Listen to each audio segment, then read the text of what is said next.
আমি ডিবি হারুনের ওখানে আমাকে যখন নেওয়া হয়েছিল, তো তার হাবভাব দেখে আমার কাছে মনে হলো যে অন্যরকম মানুষ।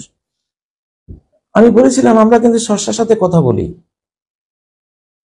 আমাদের কথা হালকা মনে করেন না।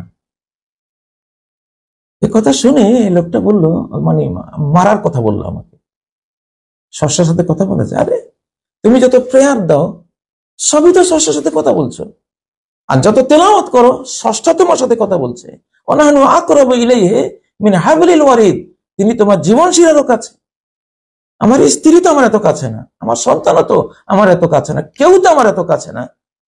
আল্লাহ আমার যত কাছে, আমার প্রাণের চেয়েও তিনি আমার বেশি কাছে। সারাদিনে তার সাথে কথা বলা যায়, আমরা বলি। তাহলে জিরো পভার্টি আপনি যদি করতে চান, ইসলামের একটা ইজম আছে, সালাত। ইসলামের একটা থিওরি হলো সালাত। আপনি সালাত দিয়ে দারিদ্র্য মুক্ত করতে পারেন।